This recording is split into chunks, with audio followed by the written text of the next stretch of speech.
రామచంద్ర గారు చెప్పండి, విశాఖ స్టీలుకు సంబంధించినటువంటి ఇష్యూలో జగన్ గారు ఎట్లా ఓదార్చారు, ఎట్లా మాట్లాడారు, అదే లోకేష్ గారు కానీ పవన్ కళ్యాణ్ గారు కానీ ఇతర కూటమి నేతలు కానీ వాళ్ళ తీరు ఎలా ఉంది, కార్మిక సంఘాలని వారు తప్పుపట్టిన తీరు కానీ వీటన్నిటి మీద మీ విశ్లేషణ ఏమిటి? ఏం విశ్లేషణ అంటే, నిన్న జగన్ గారు వచ్చిన తర్వాత కార్మికుల్లో కొంచెం మనోధైర్యం వచ్చింది. ఎందుకంటే ఇక్కడ బాధపడుతున్నది కార్మికులు. ఎందుకంటే ఏదో గురజాడ గారు చెప్పారు, దేశం అంటే మట్టి కాదు మనుషులని. కంపెనీ అంటే అక్కడ ఎంప్లాయీసే, అయితే ప్రజలు వాళ్ళ యొక్క ఇంపార్టెంట్ అక్కడ ఉండాలి. మొన్న జరిగిన ప్రమాదం దురదృష్టకరం. మేము మరి లోకేష్ గారు వచ్చారు, పవన్ కళ్యాణ్ గారు వచ్చారు, మరి ఇద్దరు వెంట కూడా నేను ఉన్న లోపల విజిట్ చేసినప్పుడు నేను వెంట ఉన్నాను. వాళ్ళ కార్మిక నాయకుల్ని వాళ్ళు చుడుతున్నారు, వాళ్ళ తప్పుగా పడుతున్నారు. వాళ్ళు అక్కడ జరిగిందంతా యాజమాన్యం చేస్తుంది. అక్కడ తప్పులు చేసేది యాజమాన్యం, కేంద్ర ప్రభుత్వం. ఎందుకంటే కేంద్ర ప్రభుత్వం మేము ఎప్పుడైతే 2021లో మరి ప్రైవేటీకరణ చేయాలని నిర్ణయం తీసుకున్నారో అప్పుడు వెంటనే మేము ఉద్యమం స్టార్ట్ చేసాము. జగన్ గారు కూడా వచ్చి ఇమీడియట్ గా 4 రోజుల్లో వైజాగ్ వచ్చి ఎయిర్పోర్ట్ లో మీటింగ్ పెట్టి అక్కడ మమ్మల్ని అందరినీ తెలిసి మీరు ధైర్యంగా ఉండండి, ఆయన మనసు మారుతుంది, మీ ఉద్యమం మీరు చేయండి, మీకు పూర్తి మద్దతు ఉంటుంది చెప్పిన తర్వాత ఈ గత 5 సంవత్సరాల నుంచి ఉద్యమం మొదలు పెట్టాము. ఉద్యమం మొదలుపెట్టిన దగ్గర నుంచి హలో వినపడతాను, మాట్లాడండి ప్లీజ్. కానీ 5 సంవత్సరాలు కూడా చాలా జగన్ గారు మాకైతే ఈ యొక్క ఉద్యమానికి మద్దతు ఇచ్చారు. ఈ 5 సంవత్సరాలు కూడా ఎక్కడ ఒక కేసు పెట్టకుండా పోలీసులు కూడా ఇన్స్ట్రక్షన్ ఇచ్చి ఆ ఉద్యమాన్ని సపోర్ట్ చేయడానికి కూడా ఇండైరెక్ట్ గవర్నమెంట్ ఏది ఉద్యమాన్ని సపోర్ట్ చేయదు, అయినా ఆయన ఇండైరెక్ట్ గా సపోర్ట్ చేసి మేము ఎంతో ఉద్యమం చేయడం వల్ల ఈ రోజు ఈ ప్యాకేజ్ అనేది వచ్చింది.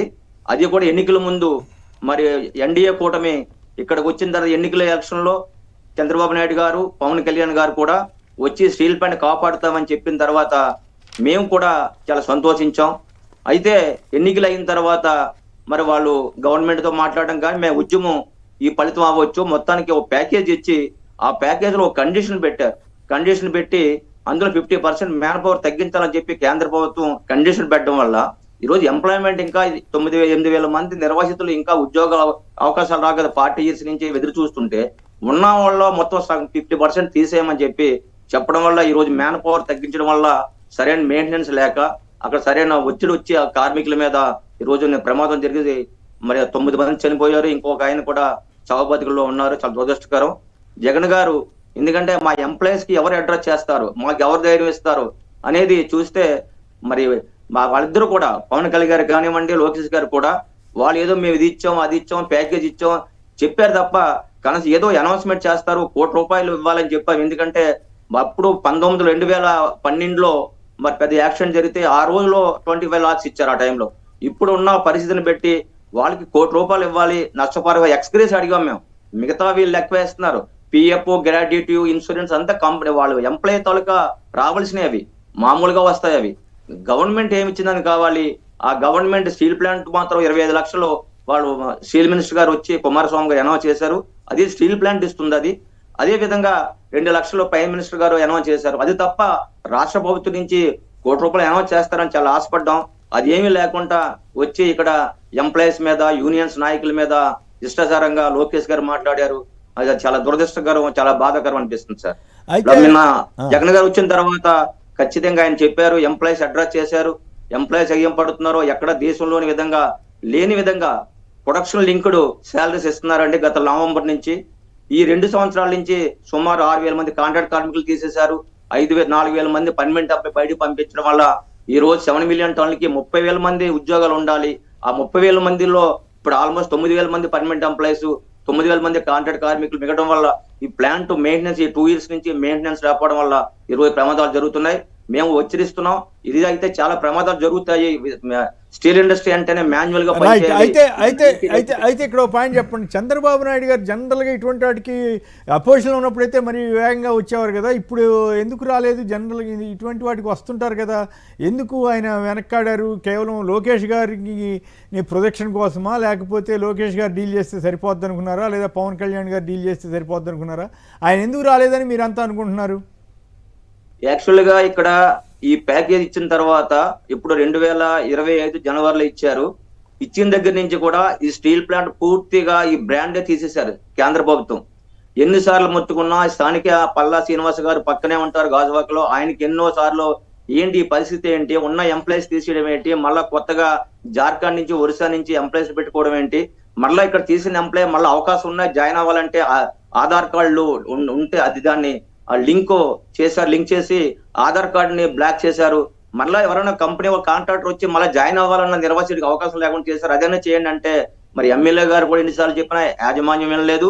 ఆ తర్వాత మరి కేంద్ర ప్రభుత్వం మేమంతా కాపాడామంటున్నారు. అసలు స్టీల్ ప్లాంట్ ను మీరు 2 years లో లాభాలు వచ్చిందా? ఉత్పత్తి చూస్తే చాలా పెంచాం. ఎందుకు పెంచామంటే అప్పుడు రా మెటీరియల్ లేక ఉత్పత్తి చేయలేకపోయాం. ఇప్పుడు రా మెటీరియల్ సప్లై కొద్ది రావడం వల్ల ఉత్పత్తి పెరిగింది. అయినప్పుడు కూడా కార్మికులకి 4 నెలల జీతాల బకాయిలు ఉన్నారు. అలాగే ప్రొడక్షన్ ఇక్కడ శాలరీస్ ఇస్తున్నారు. పెరెక్స్ అన్ని ఎలిమెంట్స్ అన్ని కూడా తీసేశారు. హెచ్ఆర్ఏ తీసేశారు. కరెంట్ బిల్ ఏమో 50 పైసలు ఉండేది యూనిట్ కి, టౌన్షిప్ లో ఉన్న వాళ్ళకి 8 రూపాయలు చేశారు. అన్ని కూడా ఉద్యోగులకి యాంటీగా లేబర్ లాస్ కూడా వైలేట్ చేసి, అలాగే డిపి గైడ్లైన్స్ వైలేట్ చేసి పూర్తిగా యాజమాన్యం చేస్తుంటే ఈ రోజు కేంద్ర ప్రభుత్వం కానీ రాష్ట్ర ప్రభుత్వానికి ఎన్నిసార్లు మొత్తుకున్నా వాళ్ళు పట్టించుకోలేని పరిస్థితి. ఏదో ప్యాకేజ్ ఇప్పించాం అని చెప్తున్నారు తప్ప ఆ ప్యాకేజ్ వల్ల స్టీల్ ప్లాంట్ కి ఏమీ లేదు. ఇచ్చిన ప్యాకేజ్ కూడా మీరు 14,000 కోట్లు ఇచ్చి 11,400 కోట్లు కేంద్ర ప్రభుత్వం ఇచ్చిన తర్వాత అందులో 9,000 కోట్లు వెంటనే బ్యాంకులకి అప్పులు తీర్చారు తప్ప ప్లాంట్ ప్రొడక్షన్ పెరగడానికి కానివ్వండి, లేకపోతే దీని మెయింటెనెన్స్ కానీ అన్నారు ప్రైవేట్ వాళ్ళకి ఇవ్వాలంటే ఇవన్నీ తగ్గించాలని చెప్పి, అప్పులు తగ్గించాలని అందుకోసం ఇచ్చారనే విమర్శ కూడా ఉంది. మరి మీరు అన్నట్టు మోడర్నైజేషన్కి వాటి ఖర్చు పెట్టకపోతే ఇట్లాంటి ప్రమాదాలు కూడా జరుగుతాయి కదా. ఫైనల్గా చెప్పండి రామచంద్ర గారు, మీరు రాష్ట్ర ప్రభుత్వానికి కానీ కేంద్ర ప్రభుత్వానికి కానీ ఏం విజ్ఞప్తి చేయదలిచారు? ₹1 సంబంధించి కానీ కార్మిక సంఘాల మీద పవన్ కళ్యాణ్ గారు వాళ్ళు చేసిన వ్యాఖ్యలకి కూడా మీరు ఎట్లా ఫీల్ అవుతున్నారో చెప్పండి, తర్వాత మిగతా అంశాల్లోకి వెళ్దాం. ఇక్కడ స్టీల్ ప్లాంట్ కార్మికులు అయితే ఎన్డీఏ కూటమి మీద చాలాగా కూడా మరి వ్యతిరేకంగా ఉన్నారు. ఆ విషయం అందరూ తెలుసు. వాళ్ళ కార్యకర్తలే, టీడీపీ కార్యకర్తలు కానివ్వండి, జనసేన కార్యకర్తలు కానివ్వండి, వాళ్ళ అభిమానులు కానివ్వండి, వాళ్ళే చెప్తున్నారు మేము ఎంతో ఎన్డీఏ కూటమిని కష్టపడి మేము గెలిపిస్తే మాకే అన్యాయం చేశారు, మా పొట్ట కొడుతున్నారని చెప్పి వాళ్ళే బాధపడుతున్నారు. ఎందుకంటే గతంలో చంద్రబాబు నాయుడు గారు మరి వైజాగ్ లో ఈ పెట్టుబడి సదస్సు పెట్టినప్పుడు ఒక విలేకరు స్టీల్ ప్లాంట్ ఎంప్లాయీస్ కి జీతాలు ఇవ్వట్లేదంటే ఇంట్లో పడుకుంటే జీతాలు ఇస్తారని అడిగారు. చాలా దురదృష్టకరమైన మాట అది. చాలా బాధపడ్డారు. ఇంటిలో పడుకుంటే విశాఖపట్నం స్టీల్ ప్లాంట్ గత 35 సంవత్సరాల నుంచి ఎన్నో రివార్డులు చేసి ఇంటర్నేషనల్ బ్రాండ్ ఇమేజ్ తీసుకొచ్చిన కార్మికుల్ని ఇంట్లో పడుకుంటే జీతాలు ఇస్తాం అన్న మాటకి కార్మికులందరూ చాలా మరి హట్ అయ్యారు. ఆయన అలా మాట్లాడుతున్నారు. ఈయనేమో పవన్ కళ్యాణ్ గారు ఇక్కడ కార్మిక సంఘ నాయకులు వాళ్ళు ఏమీ చేయట్లేదు, నా ఉద్యమానికి సపోర్ట్ చేయలేదు. ఎందుకు చేయలేదు? మేము ఎన్నికలు అయిన తర్వాత పవన్ కళ్యాణ్ గారు అపాయింట్మెంటే దొరకలేదు మాకు. మా కురవాళ్ళు వెళ్ళి, మా ఎంప్లాయీస్ వెళ్ళి అక్కడ ఒక రోజంతా ఇంటి దగ్గర వాళ్ళు ధర్నా చేస్తే ఆ రోజు కార్మిక నాయకులు పిలిచి ఆ రోజు కూడా ఆయన ఏం చెప్పారంటే జగన్ గారు భూములు అమ్మేమని చెప్పారట కదా, అది నిజమేనండి. మేము అడిగింది ఏంటి, స్టీల్ ప్లాంట్ మీరు ప్రైవేటీకరణ ఏదైతే నిర్ణయం ఉందో నిర్ణయం వెనక్కి తీసుకోవడానికి ఒత్తిడి తీశారండి. కార్మిక సమస్యలు ఉన్నాయి, దీనికి రా మెటీరియల్ ప్రాబ్లం ఉంది, ఐరన్ ఓర్ మైన్స్ లేకపోవడం వల్ల నష్టాలు వస్తుందని చెప్తే అవేమి పట్టించుకోకుండా ఆ జనసేన నాయకులు కూడా పక్కన ఉన్నారు. ఆ రోజు మేము అక్కడికి వచ్చి విజయవాడ వచ్చి మేము ఉన్నారు, వాళ్ళు కూడా హట్ అయ్యారు. ఎందుకంటే ఇప్పుడు జగన్ గారు సరి చేయలేదు అనుకునే జగన్ గారు ప్రభుత్వాన్ని దించారు. ఉత్తరాంధ్రలో కాదు గాజువాకలో హైయెస్ట్ మెజార్టీ ఇచ్చారంటే స్టీల్ ప్లాంట్ ఉద్యమం, అది అందరికీ తెలిసింది. ఈ ఉమ్మడి జిల్లాలో అనకాపల్లి మరి ఈ విశాఖపట్నం జిల్లాలో ఎన్డీఏ కూటమికి మరి 95,000 మెజార్టీ, 90,000 మెజార్టీ, 80,000 మెజార్టీ ఇచ్చారంటే కేవలం స్టీల్ కార్మికుల ఉద్యమం వల్ల. ఆ రోజు మరి జగన్ ప్రభుత్వం గారు ఉద్యమాన్ని సపోర్ట్ చేశారు కానీ కేంద్ర ప్రభుత్వం మీద ఎక్కువ ఒత్తిడి తీసుకురాలేదని చెప్పి చేశారు. మరి వీళ్ళు స్థానిక ఎమ్మెల్యే కానివ్వండి, పల్లా శ్రీనివాస్ గారు కానివ్వండి, చంద్రబాబు నాయుడు కానీ మరి మీరు ఎన్నికలు ప్రసారానికి వచ్చినప్పుడు మేము కాపాడుతామని హామీ ఇచ్చిన దాని మీద మరి వ్యతిరేకంగా 99% ఉక్కు ఉద్యోగులు కానీ నిర్వాసితులు కానీ ఎన్డీఏ కూటమి గెలిపించిన మర్నాడు నుంచి కూడా వాళ్ళు పూర్తిగా వర్షం మార్చారు.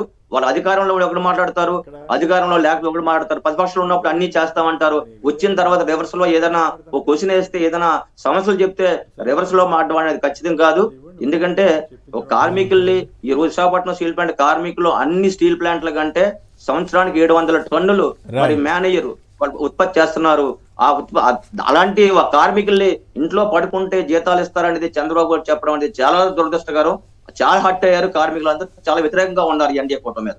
అలాగే పవన్ కళ్యాణ్ గారు మరి యూనియన్ నాయకుల్ని ఆయన కూడా మరి తప్పుగా ఆయన మాట్లాడుతున్నారు.